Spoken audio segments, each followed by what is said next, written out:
Okay, good evening, Heba. Am I audible to you?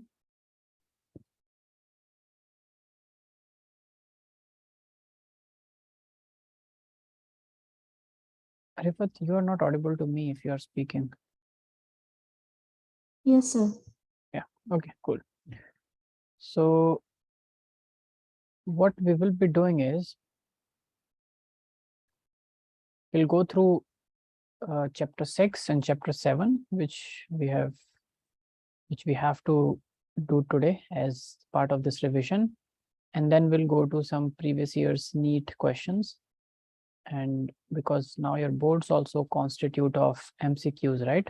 A fraction of your question paper in boards is MCQs, correct? And Yes.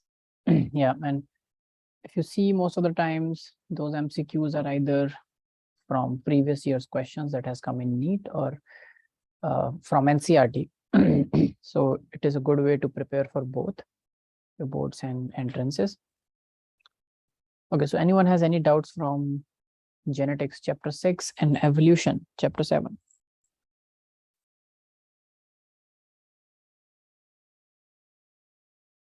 Hanifa, Hiba, and Rifat, any doubts?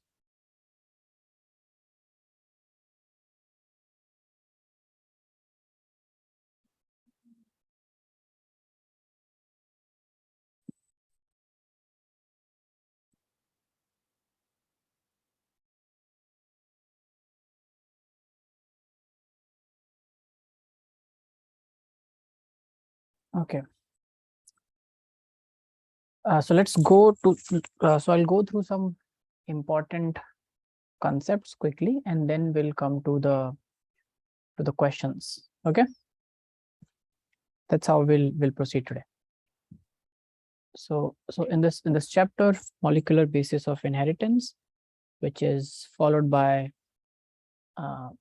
chapter 5, which includes principles of inheritance given by Mendel, and then experiments that were done by T.H. Morgan on fruit flies that helped us understand linkage and recombination. We have done all that in the last chapter, correct?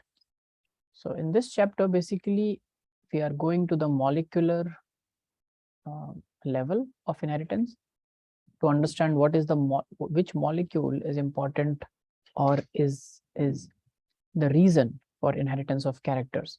So we know that when we go at the molecular basis, now it's a very common fact that there are genes for every character, correct? For every morphological character, we have gene. For proteins in our body, we have genes, and humans have somewhere around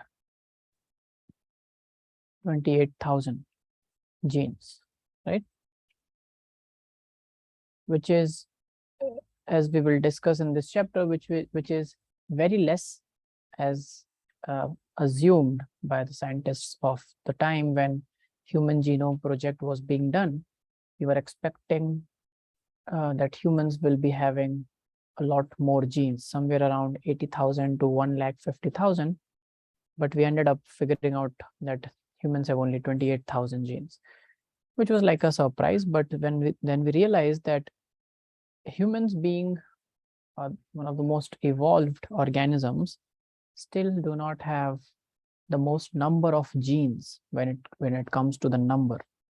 You know, some species of butterfly has more genes than human, and some other species of large amphibians also have more genes than humans.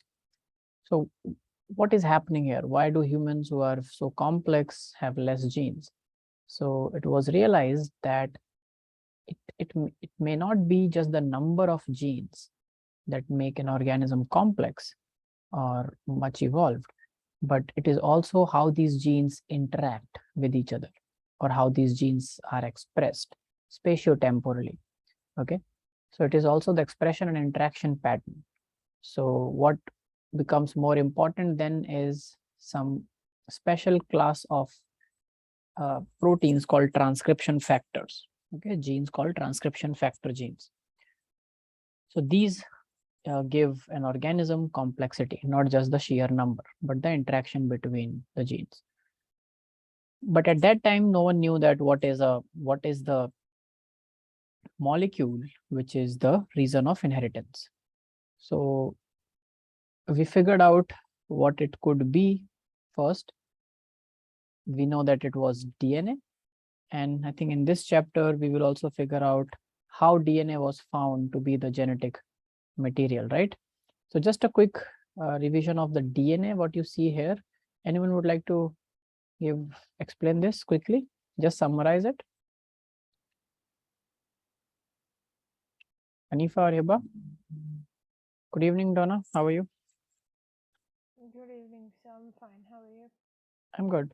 So we are discussing molecular basis of inheritance, like the chapter, and then we'll go to some important previous year's questions, which has been asked in NEET and entrances. And then we'll also try to look at some questions from chapter 7, which is evolution, okay? From the genetics unit overall. Okay. So that's the theme for, yes. Do you have a question, I Donna? do have a few doubts regarding the practicals, which can I ask after this, like after class? Yes, so let me first go through this. Let us finish this discussion and then we will take up your questions regarding the practicals. Okay? Okay. Yeah, cool. So we were discussing DNA.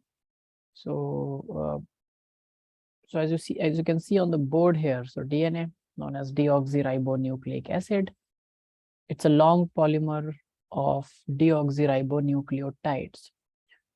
Now, there are three components in a DNA. Okay, one is a phosphate group, which you can see here. If you can see my cursor, everyone can see my cursor. Yes, sir. Yeah, this is a phosphate group, a phosphate molecule, which is connected, or which forms a chemical bond with the carbon of the ribose sugar. Okay, so this is a ribose sugar, and then from the sugar towards the inside protrudes nitrogenous bases. Okay, so phosphate, a sugar, and a nitrogenous base, these three things make up the DNA. Now, if you take all these three things together and how they are bonded, that one unit is known as a single monomer of the DNA, known as nucleotide. Okay. Now that nucleotide continues to be repeating and forms a polynucleotide. So DNA is a polynucleotide. Okay. Between the phosphate and the carbon of the sugar, the bond is called phosphoester bond. So one phosphate forms two bonds, one on each side with the sugar. So together it's called a phosphodiester bond because there are two bonds, di. If we talk about just one, it is phosphoester. The two are called phosphodiester. Okay. So that is nucleotide. If you only take into consideration just the sugar, okay, and the nitrogenous base, which means this component, without including phosphate. Do you understand, everyone? So this will be called a nucleoside. Okay. Not a nucleotide, but a nucleoside. Because from the sugar towards one side, towards the inside, the bases protrude. And there can be four types of nitrogenous bases: A, T, G, and C. What does ATGC stands for? Adenine, thymine, guanine, and cytosine. Yes, adenine, thymine, guanine, and cytosine. Perfect, Hanifa. So nucleotide, nucleoside is clear. In the DNA, we have a deoxyribose sugar, whereas in a RNA, we have a ribose sugar. Okay. But both the basically it's a pentose sugar, a 5-carbon sugar. So phosphate and sugar makes the backbone of the DNA polymer. So as you can see here in this structure, phosphate and a sugar, then phosphate and a sugar, then a phosphate and a sugar, they continue to form the backbone okay, like this thing. And towards the inside, which is this region, is your nitrogenous bases. Okay, make sense?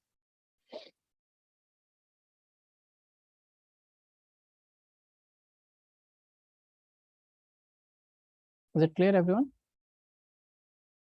Yes, sir. Yes. Yeah. Now there are certain characteristics of DNA that we all should quickly go over and keep in mind. So there are two types of nitrogenous bases, purines and pyrimidines.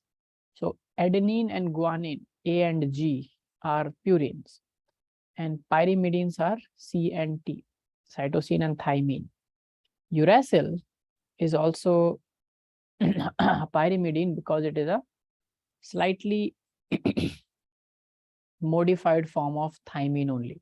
So in place of thymine, we have uracil in the RNA. Okay. And the rule of pairing goes like this, that one purine will bind with another pyrimidine only. And this binding is very specific. So adenine always binds with thymine. Okay. And guanine always binds with cytosine. Adenine binds with thymine with a double hydrogen bonding, and guanine binds with cytosine with a triple hydrogen bonding. So these are some basic fundamental things that you have to keep in mind. Now, DNA is a double helix structure, and James Watson and Francis Crick figured it out. And it was basically the reason, or I should say, the results that James Watson and Francis Crick inferred or concluded came from the experiments done by Rosalind Franklin and Maurice Wilkins. Okay, so Rosalind Franklin and Maurice Wilkins did the X-ray crystallography experiment, collected the data, but that data was understood and explained by James Watson and Francis Crick. Okay, now this is one question which you all should remember. Explain the salient features of the double helix structure of the DNA. So as we already discussed, two polynucleotide chains are there, and backbone is made up of sugar and phosphate, and bases project inside. Both these chains, so one chain goes from 5' to 3', other goes from 3' to 5', and they are linked together by nitrogenous bases in between. Okay, bases pair through hydrogen bonding, that's all we have discussed. DNA is called normally the inside the living cells, there are many forms of DNA. Okay, A DNA, B DNA, these are different forms of DNA, and Z DNA. These three are the more common. Most common among the three is the B DNA, okay, which is also called the biological DNA. So inside our body or our cells, inside the plants, and most of the plants and animals you see around have B DNA in their cells. A and Z are other forms of DNA that are present under different special circumstances in biological systems. So this coiling, right-handed fashion coiling, is about the B DNA. Okay, B DNA coils in right-handed fashion. And we know that the turn, the DNA length between the two turns is called a pitch. Pitch is 3.4 nanometers in length and contains around 10 base pairs in between. Okay, so the distance between two adjacent base pairs is 0.34 nanometer. Correct? These things are clear to you, right? Some basic facts.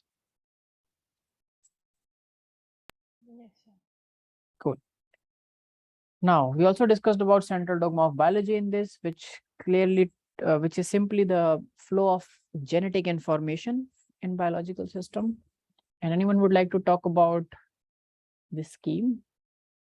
What do we discussed in this quickly? Donna, what about you? So I wasn't actually there when this chapter was being taught. Okay, but you must have studied and revised this chapter, right? Yes. It has been done in your schools, right? Mm-hmm. Yep. So let's just go about this. You know it, right? If you don't know it, then you have to tell me so that I can teach you this. I'm not sure about this. Okay, so anyone who understands this part, this Atif, what about you?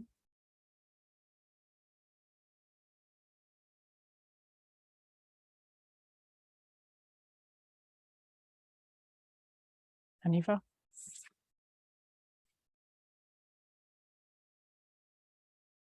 Central dogma is like it states the how the genetic information flows. Yes. So How? for it basically is a brief summary about everything. So here we can see that a first DNA replication happens, and then through transcription, mRNA is obtained, and from translation, that is converted into protein. Yeah. So so DNA can make more DNA through replication inside the cells. So it says that the information about the almost everything about the body or the cell is present in DNA in the form of genes, right? And that DNA can replicate and form more DNA through the process of cellular replication, DNA replication, sorry. And then from DNA, it cannot directly form proteins. So proteins are the functional units inside our cells, but there has to be an intermediate because DNA stays in the nucleus. Proteins are formed in the cytoplasm. Okay.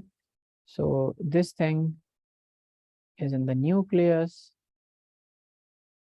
Replication also happens in the nucleus, and protein is formed in the cytoplasm. So clearly there has to be something in between that is formed in the nucleus that comes out in the cytoplasm and helps in the formation of protein. So scientists figured out that there is a RNA. Specifically, there are many types of RNA. So the RNA which is responsible for carrying the genetic information is the messenger RNA. That's why it's called mRNA. So mRNA is formed in the nucleus from DNA by the process of transcription, and then it comes out from the nucleus, comes into the cytoplasm, and through translation process, in which ribosomes also play an important part. So the translation happens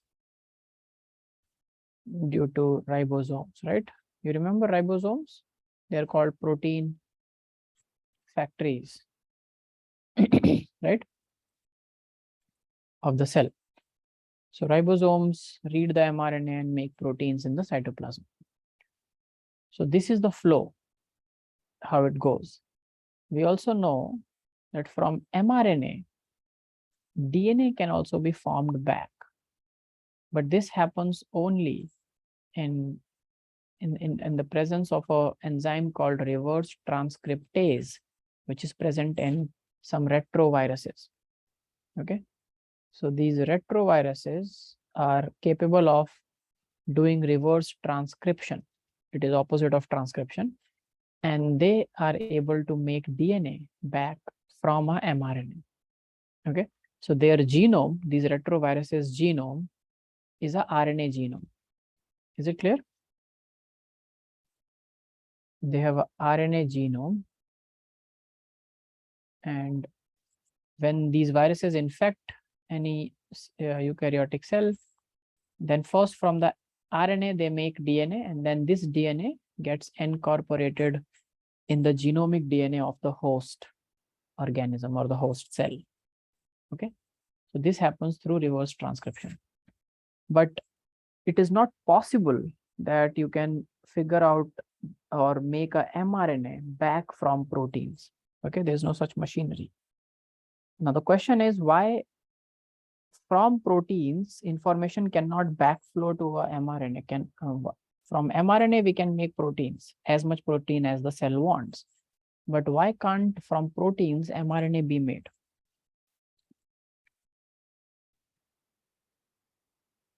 Or predicted?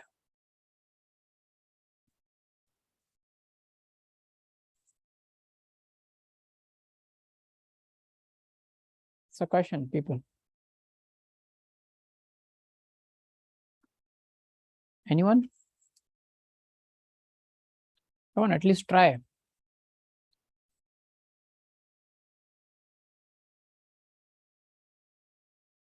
This is an important part, right? In the beginning, everyone said that there's no doubt.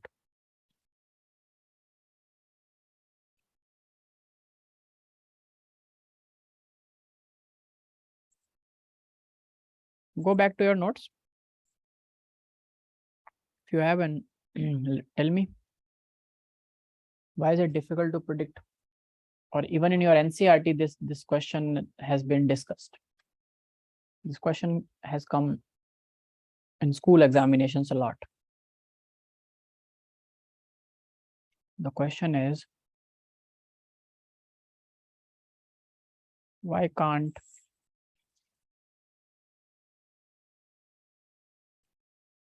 mRNA sequence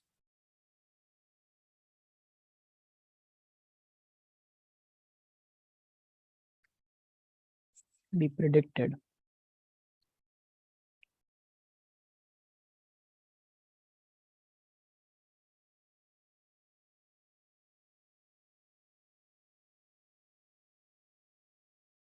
From a protein sequence? This is the question. So basically, I'm trying to ask, why is, if reverse transcription is possible, why is reverse translation not possible?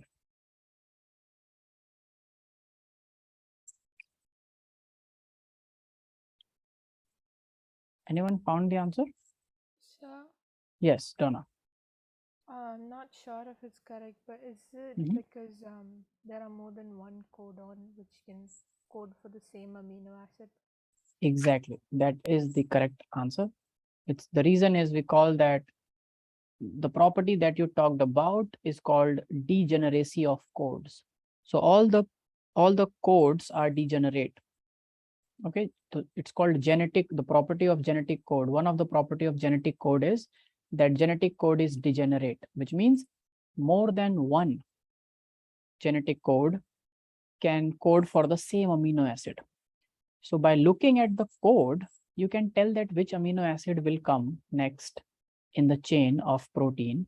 But by looking at a chain of protein, you won't be able to tell that which genetic code should be there in the mRNA. It could be any of the 3, 4, or 5, or 6, right? Make sense? So the reason we cannot predict a mRNA sequence based on protein sequence is that the codes are degenerate and more than one codons code for the same amino acid. That's perfect and answered on. And that is exactly the reason why reverse translation cannot happen, because first, there is no machinery that can read protein and add nucleotides to make a polynucleotide chain. And second, when we make protein, ribosomes read three nucleotide at a time, which is called a code. So code is a triplet, right? A codon is a triplet code. So it reads 3 nucleotide at one time and add one amino acid. Remember the process of translation, people?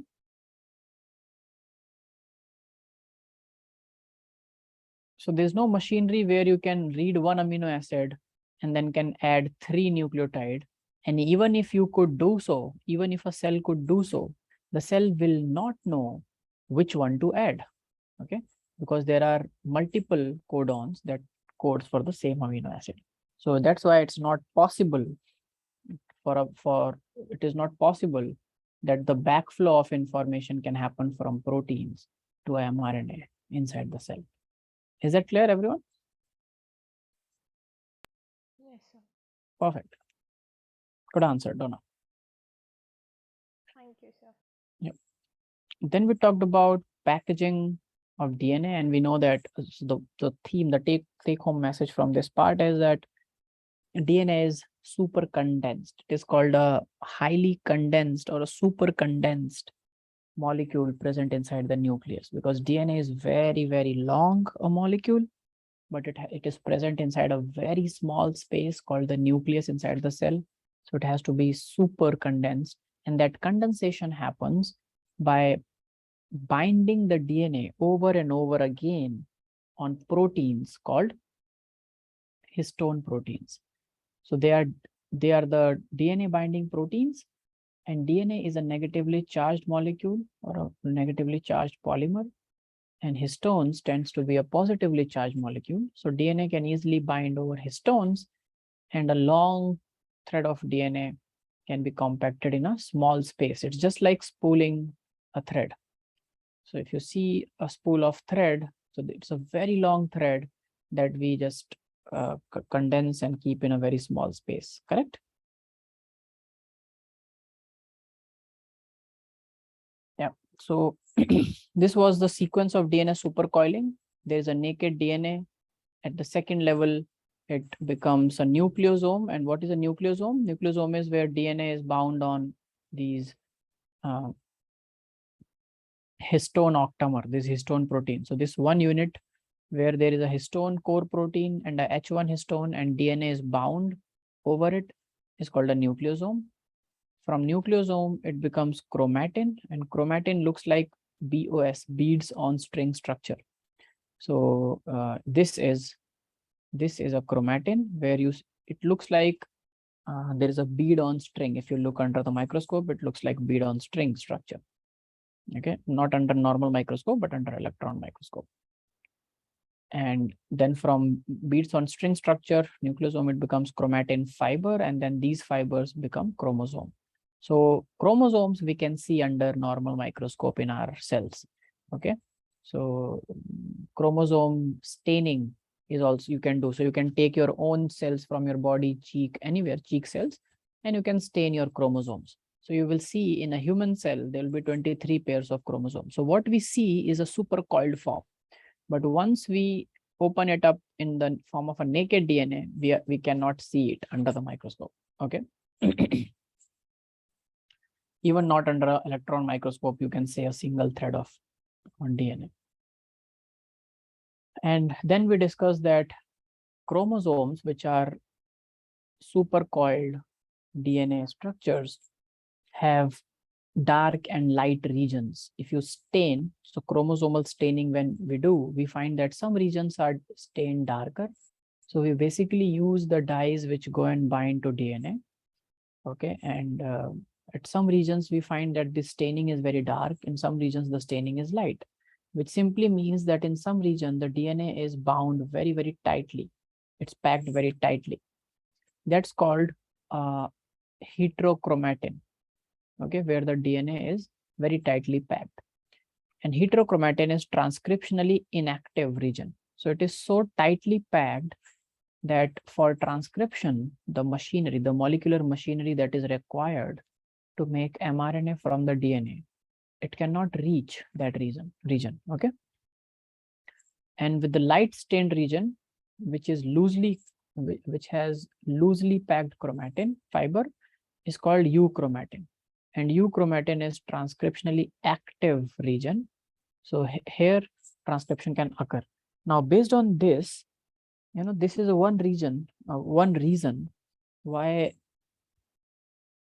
all the cells of our body. So basically every cell of our body has the same genome, right? Yes or no? Same 23 pairs of chromosome are present in the neuron, in the bone cell, in the kidney cell, in the liver cell, heart cell, skin cell. Correct? Of a human? Yes, no?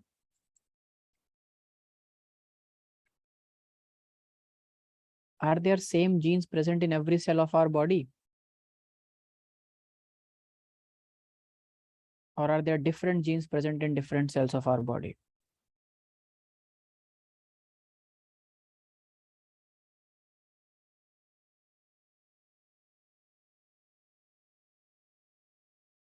Am I audible, people?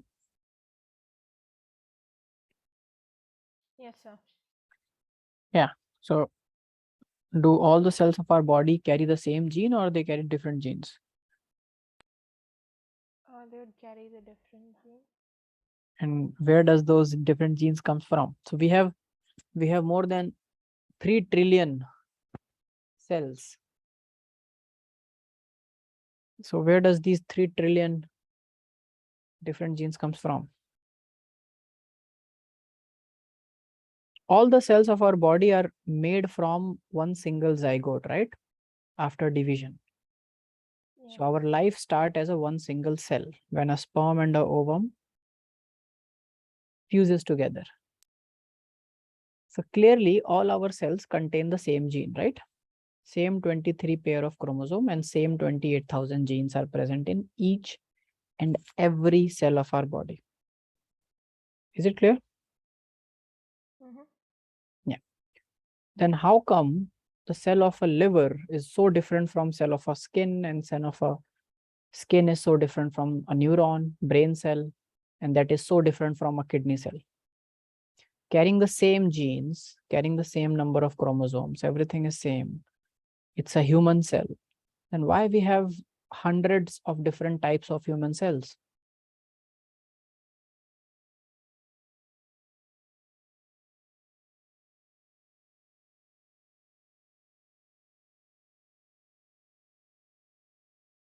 Any idea? The reason is right in front of your eyes on your screen.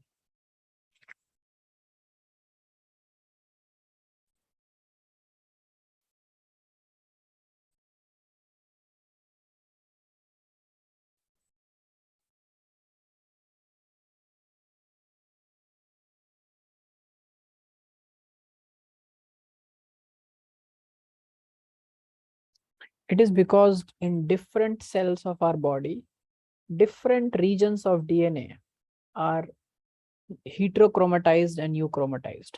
So all the genes are not active in all the cells. Okay.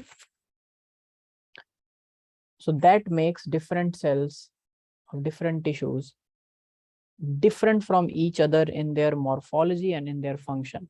Okay. So the genes that you don't want to be active in that particular tissue gets heterochromatized and cannot be transcribed and cannot be translated. And the genes which is needed to be active in particular tissue is euchromatized, and it can be transcribed and it can be translated. Is it clear, everyone? Yes, sir. Yeah.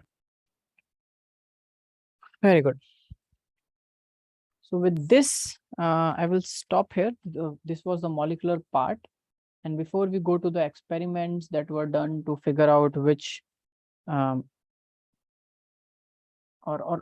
let's quickly do that, and then we'll do some questions. So this was just the fundamentals of DNA and how DNA is packed, etc., etc. Now, in this chapter, the second part dealt with how scientists figured out, early scientists figured out that it is DNA that is the genetic material, and not, because in the beginning, when we started studying cell, we realized that the most important molecule in a cell seems to be proteins, because everything is protein. Enzymes are protein, cells are made up of protein, their membranes have protein, even inside the membrane in the cytoplasm there are lots of proteins, right? So proteins are everywhere. Protein forms the structure, protein gives the shape to a cell, etc., etc.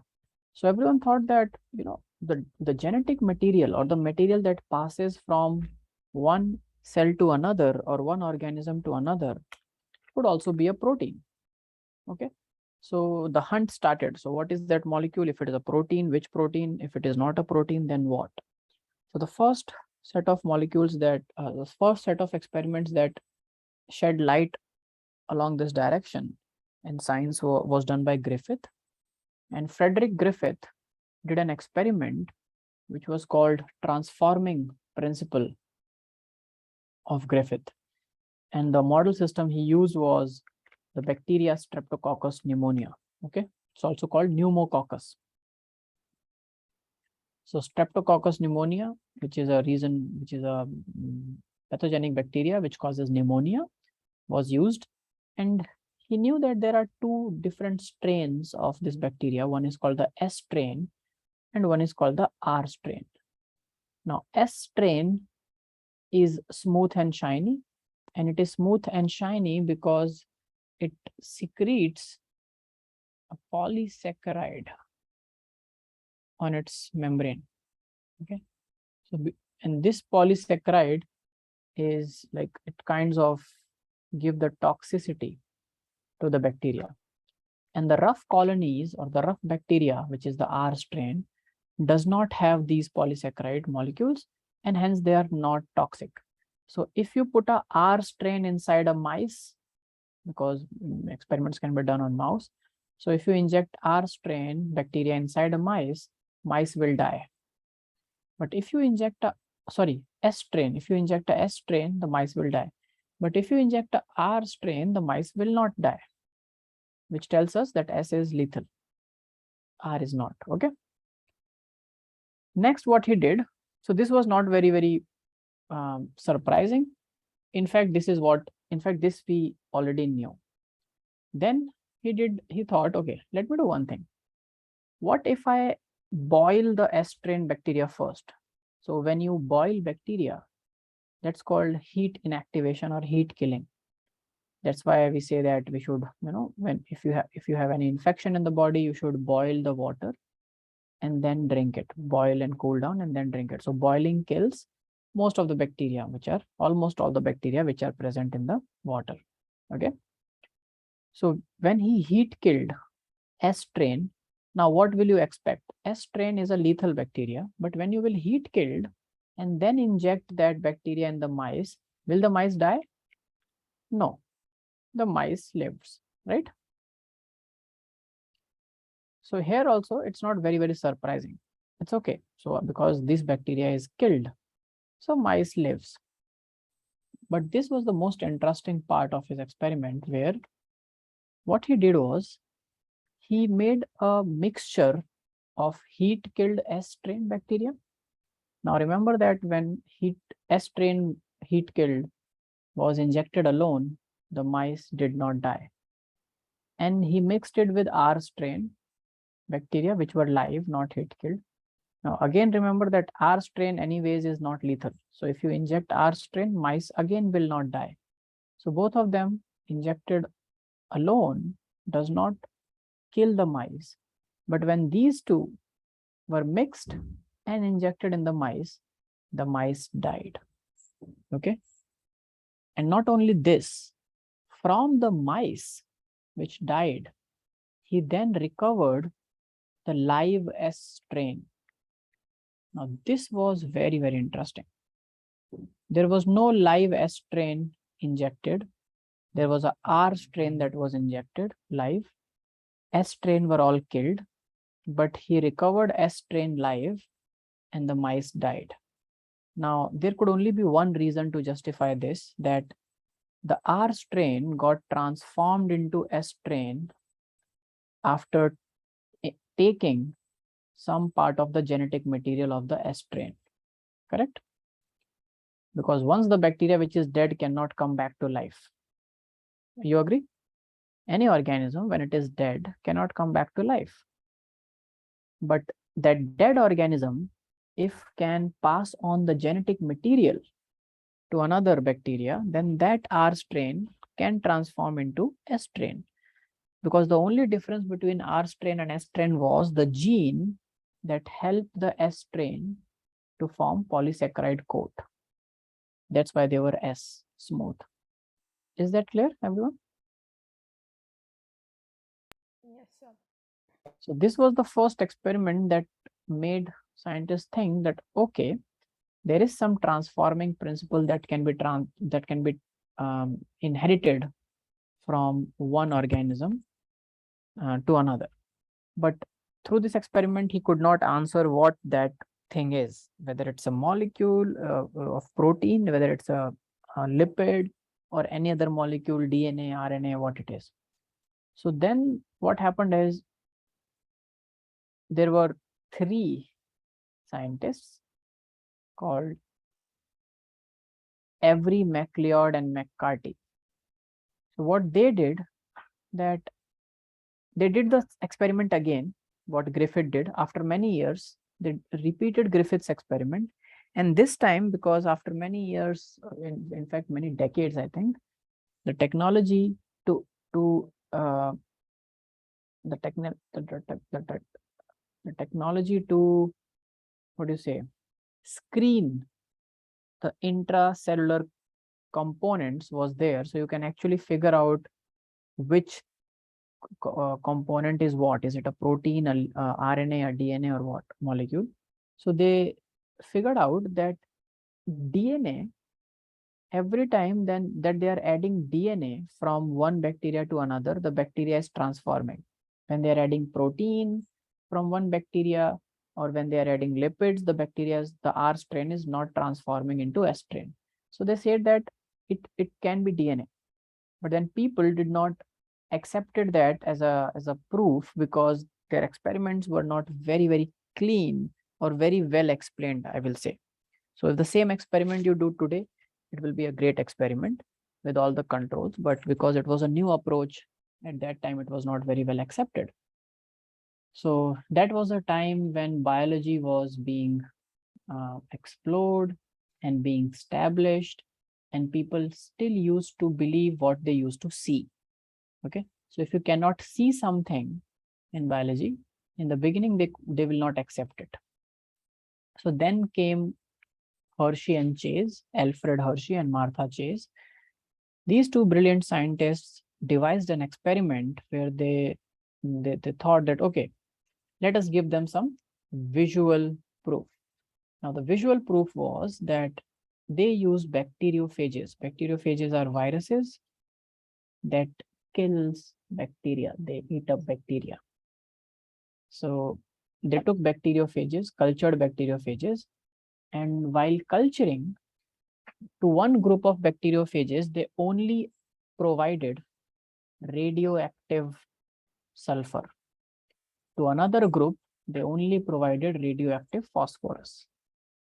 Now, we knew at that time that sulfur is only present in, like, not only, but sulfur is present in proteins, and sulfur is not present in DNA, correct? So if I label sulfur, I am only going to label the proteins of the cell, right? I won't be labeling any DNA of the cell, because DNA does not have any sulfur. Remember, we studied the structure of DNA few minutes ago, where I told you 3 components: phosphate, sugar, and nitrogenous base, and there was no sulfur, right? Is it clear, everyone? Yes, sir. Yeah. So they labeled sulfur to label protein, and they labeled phosphorus to label the DNA. Okay. And then the experiment was like this.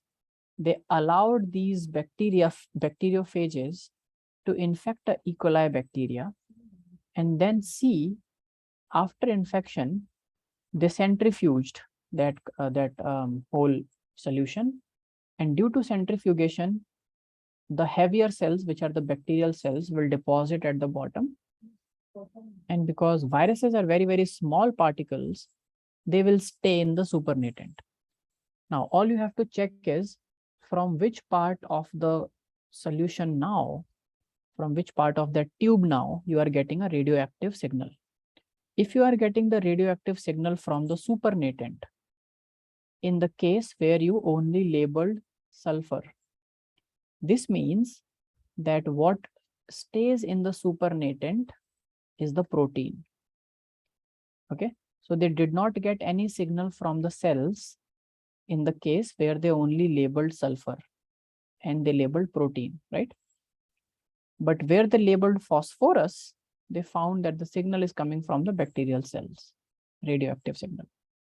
This means that phosphorus was passed from the bacteriophages to the bacteria. So the way these viruses infect is they send their genetic material inside the cell, and that genetic materials replicates. This is how every virus replicates or infects. So their genetic material was DNA, and this was an unequivocal proof, which people could just not just see, but also realize that, okay, And this is a proof enough to accept that DNA is genetic material and not protein or lipids or any carbohydrates. Okay. Is it clear, everyone? Yes. Yeah. Okay, cool. So then the properties of genetic material were described. And as you know that for any molecule to be a good genetic material, it should be able to self-replicate. It should be chemically and structurally stable. It should be stable, but it should be dynamic. It should not be so stable that it does not allow any changes, because changes in the genetic material are the key to evolution. So the DNA should also be very, very, what do you say, malleable to mutations. Okay, that brings changes in DNA from one organism to another and leads to different kinds of evolutionary processes. And fourth, it should be able to inherit it. It should be able to express itself in the form of Mendelian characters. Okay. So from one generation to another, it should pass on. Then the debate started because what Hershey and Chase proved that it is a ribonucleic acid. It is basically a nucleic acid containing phosphorus that is the genetic material. But we know that there are two types of nucleic acids in the cell. One is DNA, the other is RNA. Now the question is, which is a better genetic material? Because retroviruses have RNA as their genetic material. So viruses have RNA also, viruses have DNA also. Viruses are very, very diverse. Apart from that, the DNA is the genetic material in most of the higher organisms. So which is a better genetic material, DNA or RNA? So then this question is important. So just pay attention. So we know that DNA is more stable than RNA. This is first thing. Okay. So DNA being more stable, what is the reason for that stability? Because RNA has a 2' hydroxyl group, OH group present. And this is a exposed group. It is not bound to anything because RNA is a single stranded molecule. So because of the presence of this 2' OH group, RNA becomes more reactive. It participates in more chemical reactions than DNA inside a cell. And because it is more reactive, it is less stable. Okay. So it is easily degradable. Many enzymes can easily break RNA. And that is the reason that RNA is very, very susceptible to degrade. So there are many RNases present in the environment. So DNA can still stay stable, but RNA cannot. RNA gets degraded very, very fast. Okay. Now, but this has one benefit for RNA as well, that RNA being reactive, it also can play catalytic roles. Okay, it can act as a catalyst. Now you know from chemistry classes what is a catalyst, right? Anyone will tell me what is a catalyst?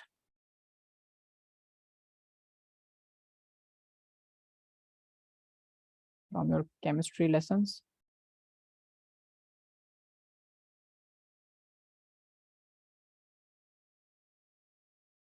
Rifat, Atif?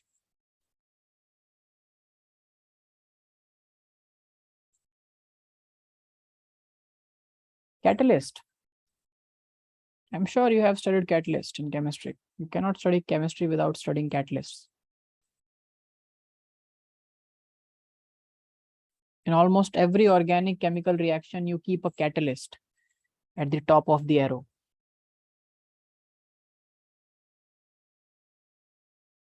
Yes, no?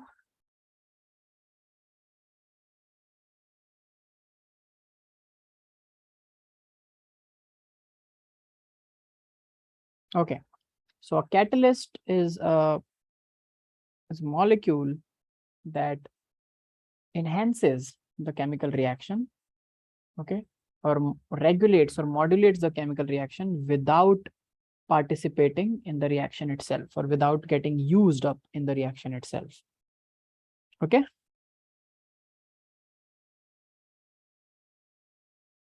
Is it clear?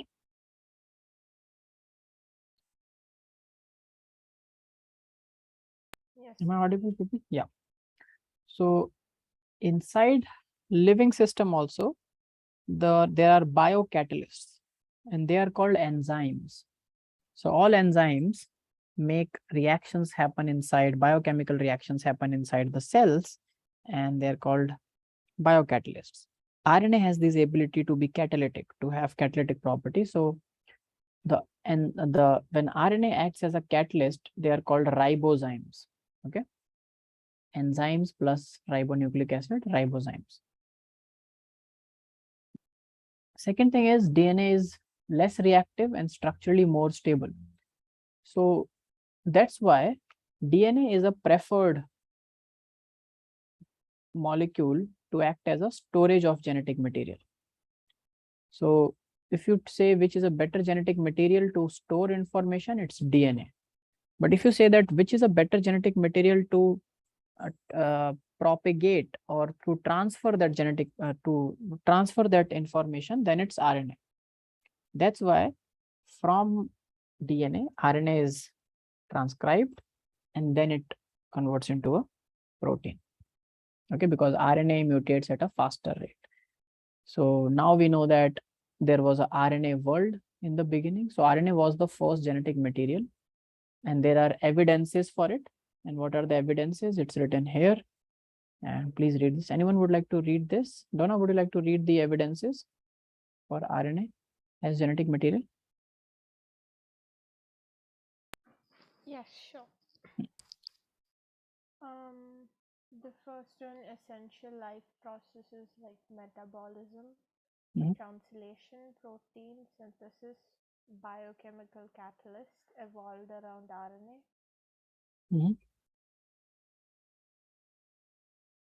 And second one, RNA can act as a genetic material and also as a biochemical catalyst in the early cells. And third one, some important biochemical RNAs that are catalyst by RNA only. Yes. So these are the evidences that RNA was once a genetic material and in fact the first genetic material of the living system. Okay, so having read about DNA and RNA, let's go and look at some questions. So anyone has any doubts before we go to questions? Let me open the questions. In the meanwhile, if anyone has any doubts, please let me know.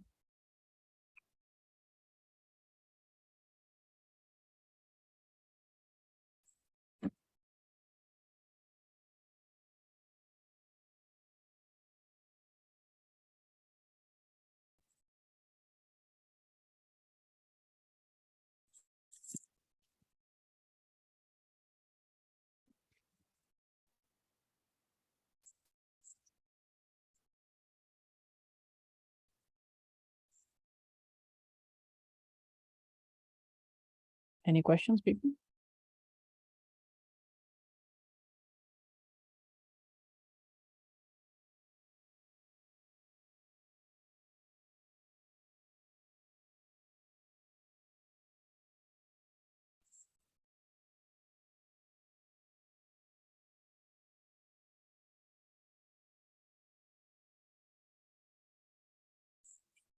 Okay, so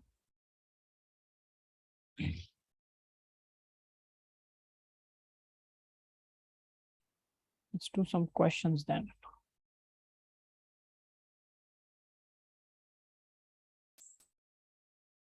So what we will be doing is, I will be screen sharing some questions, okay? And then you people will read the question and everyone will write their preferred answer or option in the chat just to me, okay?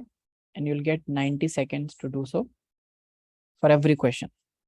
In your real entrance, you will get 60 seconds per question, but the trick is to save some time in easier or fact-based questions and utilize that time for some conceptual questions that will take more time to solve.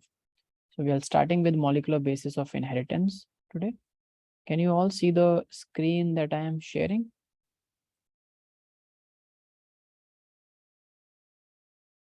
Yes, sir. Yeah. Okay, very well.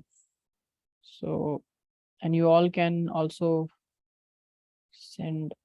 write to me in the chat, which is like just to me.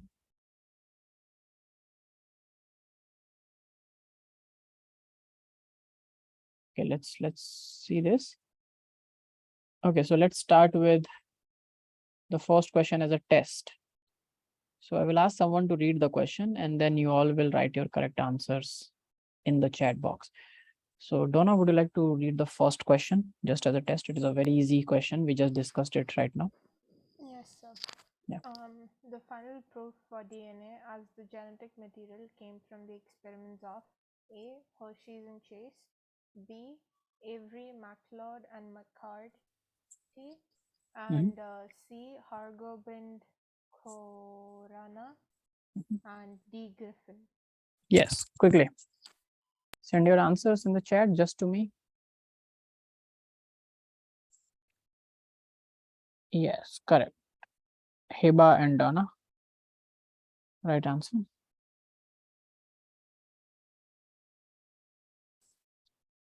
Yes, Atif, correct. So this is what we will be doing. Okay, cool. So everything is working. So I have selected some questions and which are in the order of increasing complexity. So I will not take much of factual questions because you just for factual questions, see, there's no trick. The only way to prepare is read NCERT because factual questions don't come beyond NCERT, but conceptual questions may not be directly present in NCERT as such because they are concept based. So we'll spend more time on conceptual questions, and for factual it's like if you know it, you know it. If you don't know it, you cannot figure it out. But factual conceptual, you can. You just need to know the concepts. Okay, so let's start with second question, which is the first. It is a concept based question. And Atif, will you read it? Yes, sir. Yeah. If there are 999 bases in an RNA that codes for a protein with 333 amino acids, and the base at position 901 is deleted such that the length of the RNA becomes 998 bases, how many codons will be altered?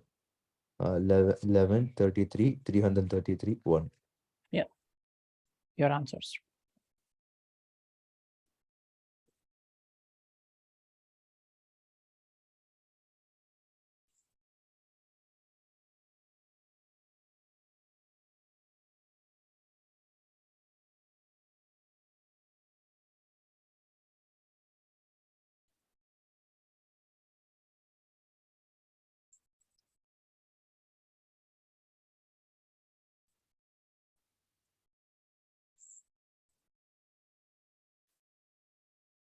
Pay attention to the question, Atif.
If anyone finds difficulty, then please write that you're finding this question difficult, and we will discuss the concept for the question.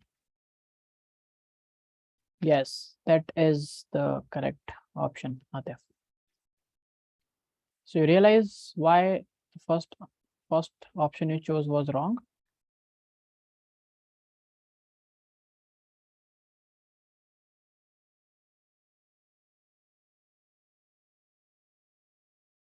Okay.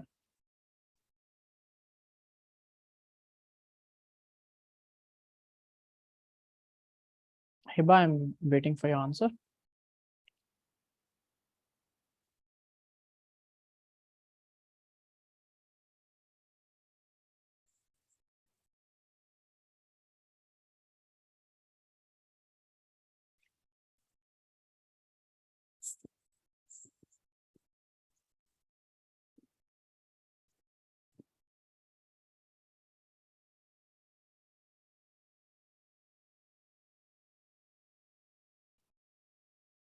Okay, so let's, I can see that all of you are finding some or the other kind of difficulty in this question. So let's go to the concepts. Now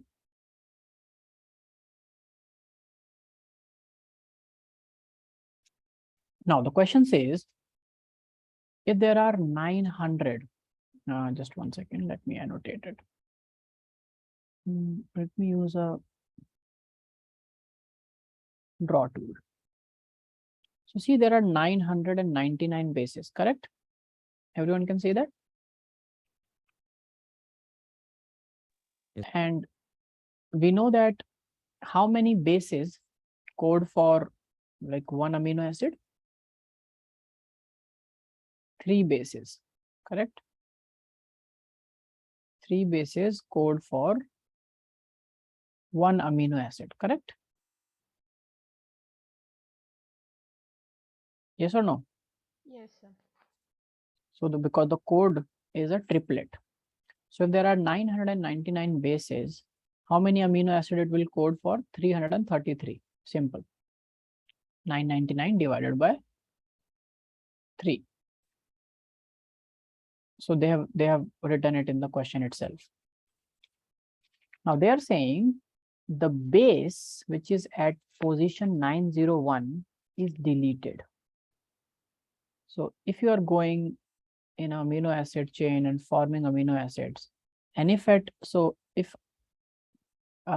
when you divide 900 by 3, because the change is happening at 901, so till 900 everything is normal, which means till which amino acid everything is normal?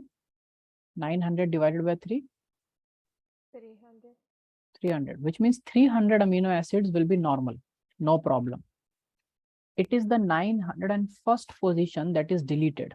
So what will happen is, after that, the frame will shift. Let's say the code was CAG. Sorry, it cannot have U. CAG, another GACA. This is the code. So this is the 900th nitrogenous base. This is 901. And this A is deleted. Now the codon, so it will not read it as AGG. It will read it as GGA. So it will shift from here to here, right? And the moment it will shift, there will be a different amino acid that will be added. So 300 amino acids onward, the rest 33 amino acids will be altered. They will be different. Do you understand? Because frame shift has happened. Is it clear, everyone? Yes. Donna and Hiba? So what will be the correct answer? 33. 33. So question is, how many codons will be altered? So 33 codons will be altered. And each codon has 3 bases in it. If the question would have been, how many amino acids will be altered, still the answer would be 33. So one codon codes for one amino acid. And one codon contains 3 bases, 3 nucleotide bases. Is it clear, everyone? Yes, sir. Okay, perfect. Okay, next Tona will read. Let's go.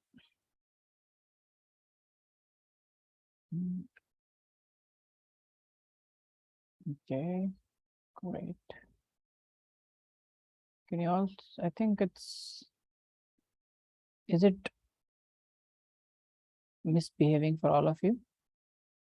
Yes, sir. All right, I think I have to erase it first.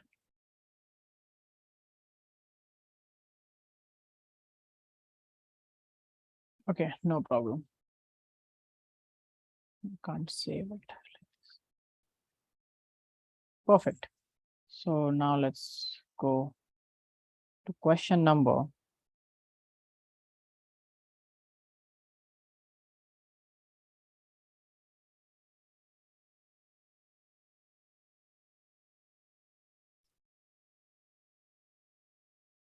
20. Okay, so question number 20 is here actually. So let me write the remaining part just here only. So it says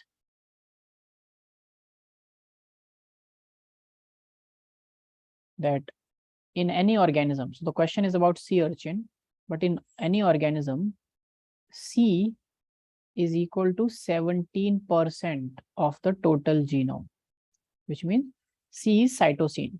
So cytosine is 70%. And you have to find the percentages of the other three bases in the DNA. So 17% of DNA is cytosine. And these are your options. Can you give me your answers? Nice, that's correct. Donna, fast and correct. Good.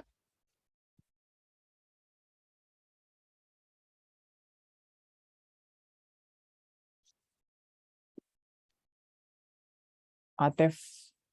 Oh, Atif is not here. Heba.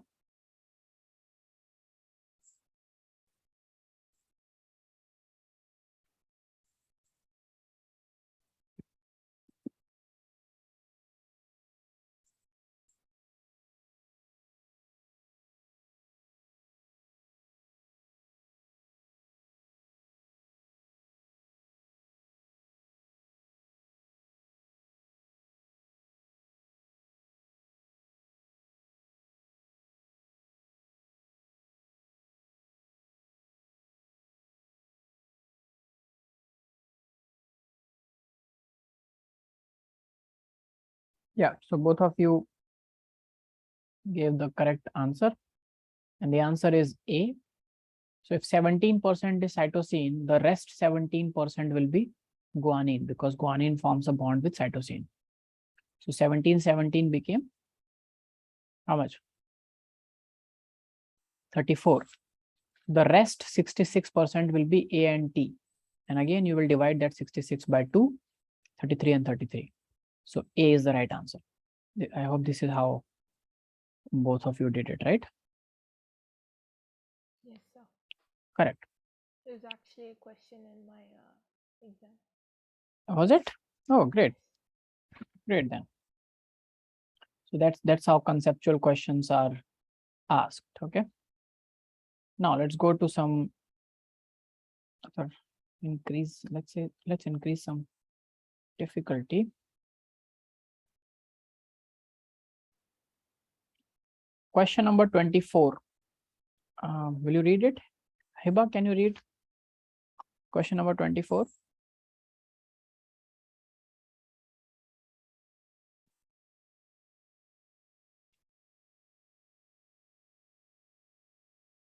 Yeah. You are not audible, Hiba, if you are speaking. Can you hear me? Yes, we can. Which of the following statements is not true of two genes that show 50% recombination frequency? A, the genes show independent assortment. B, if the genes are present on the same chromosome, they undergo more than one crossovers in every meiosis. C, the genes may be on different chromosomes. D, the genes are tightly linked. Yes, think about it and then give your answer. is again a concept. And if you find difficulty, please write that you find difficulty in that answer question.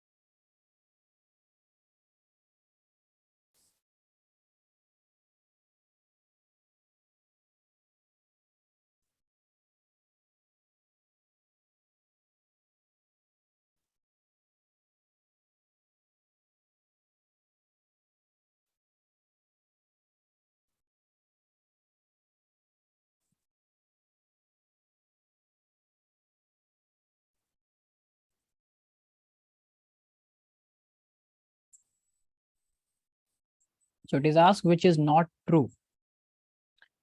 Yes, Donna, that is correct answer. Sir, I got disconnected. You have to the 24th question. Yes, Satif, nice. So you joined back. Yes, we are doing 24th question. Okay, can you read the question? Can you see the question? Yes. Yes, just read it for yourself and tell me the answer.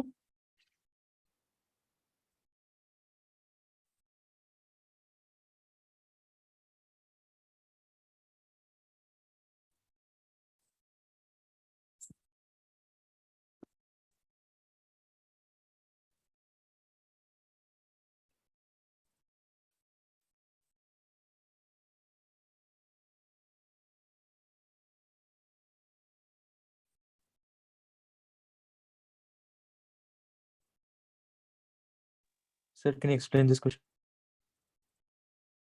Can I explain the question? Do you want me to read the question, or you're finding it difficulty in answering? Sir, I'm having a difficulty in answering. Okay, so we'll discuss that. Okay, so I've received Hiba's answer and that's correct. So Donna and Hiba, both of you give the correct answer. So let's discuss this. So the question says, which of the following statements is not true? Okay, of two genes that show 50% recombination frequency. This means every time these two genes are inherited, half of the progenies show recombination or new variations, right? So recombination event is happening 50% of the time. So what kind of genes they may be? First option, the gene show independent assortment. Of course, that's true. Because if the gene will not show independent assortment, there will be no recombination. Okay. So that is true. So that's not the correct option because we have to find which is not true. Second, if the genes are present on the same chromosome, they undergo more than one crossover in every meiosis. Yes. If the genes are present on the same chromosome and still they show 50% recombination, which means every time they pass on, they first break apart from the same chromosome and go to different chromosomes. So which means they undergo more than one crossovers in every meiosis. True. Again, not a false option. We have to find which one is false. Third is the genes may be on different chromosomes. Yes, that's possible. Which is more likely? The genes may be on different chromosomes. That's why they are showing 50% recombination all the time. It's easier for genes which are present on different chromosomes to make more variations because they can go to different gametes independent of other genes. D, the genes are tightly linked. No, this seems not to be true because if two genes are tightly linked, they will not show recombination. So the only concept that you had to use here was the concept that I taught you. I remember I told you that linkage is inversely proportional to recombination, right? So if linkage is more, recombination will be less. So if genes are tightly linked, there is more linkage. So there will not be any recombination. 50% recombination means these genes are not tightly linked. And for these genes to be not tightly linked, either they are present on different chromosomes, or if they are present on the same chromosome, they undergo crossovers. Remember that crossing over that I taught you? Where the non-sister chromatids cross over with each other and then physically break and get attached to different chromosomes. Is it clear, Atif? Yes. So the false option is D, which is the option that you have to choose here, not true. Make sense? Yes. Others, Donna and Hiba? I think for you, Yes, sir. it's clear, right? Good. Okay. The next question that you have selected is,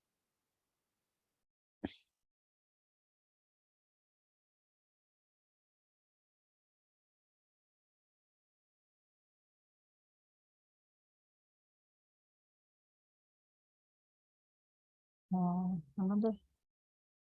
Let's do a slightly convoluted question.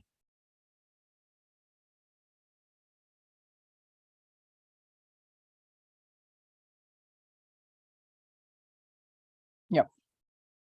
Question 70. It's an easy one. So would you like to read it, Atif? Question 70.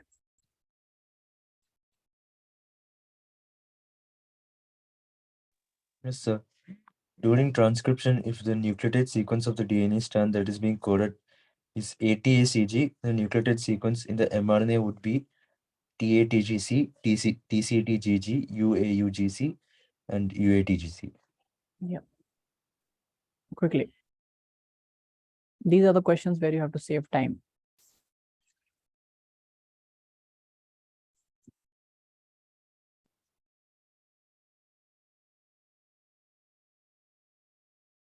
Perfect. Right answer, Atif.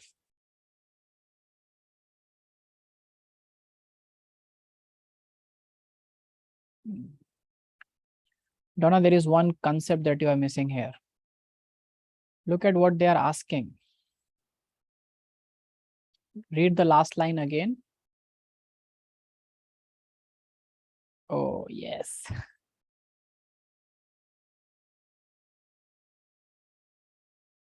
Nice. This is the right answer. Do you understand, Donna, now? You have to read the question Yes, sir. carefully. You have to read the question carefully. It's a very easy question, but still I chose to discuss this because the same mistake that you did has to be avoided. Hiba?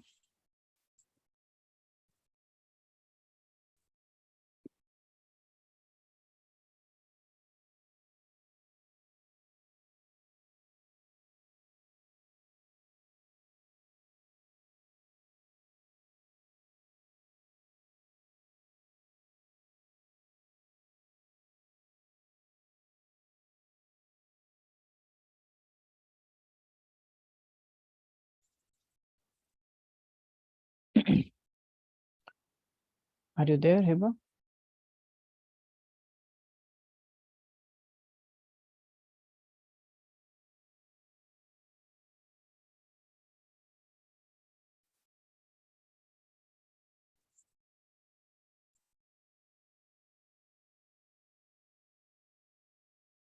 Okay, cool. So the right answer is option C, UAUGC, because there is no T in the mRNA, right? Is that clear? Yes, sir. Perfect. So I'll take one last question for today. And let me pick one very important one. Yes. Question number 105. Will you read that, Donna? Yes, sir. The eukaryotic genome differs from the prokaryotic genome because A. The DNA is complexed with histone in prokaryotes. B. The DNA is circular and single-stranded in prokaryotes. C. Repetitive sequences are present in eukaryotes. And D, genes in the former case are organized into operons.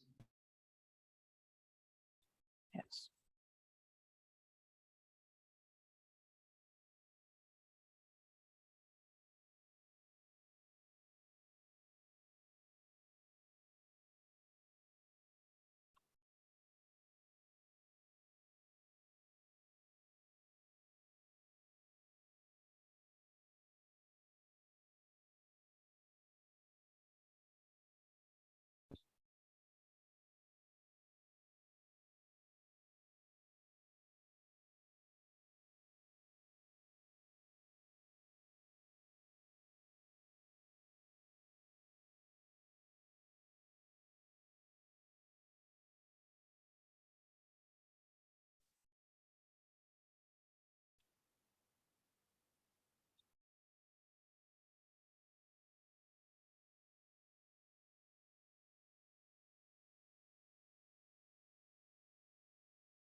No, that's not the correct option, Atif. Think again. So that's the option is correct that you chose, but that's not the reason why eukaryotic genome differs from a prokaryotic genome.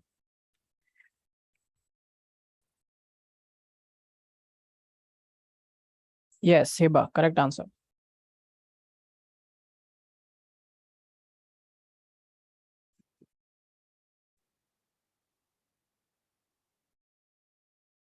Donna, what about you?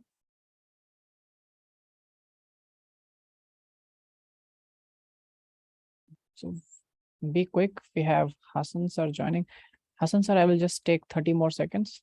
30 seconds, 1 minute. No problem, sir. Thank you so No much. problem. Thank you so much. Yes, Donna. So again, so Donna and Atif, both of you chose option C.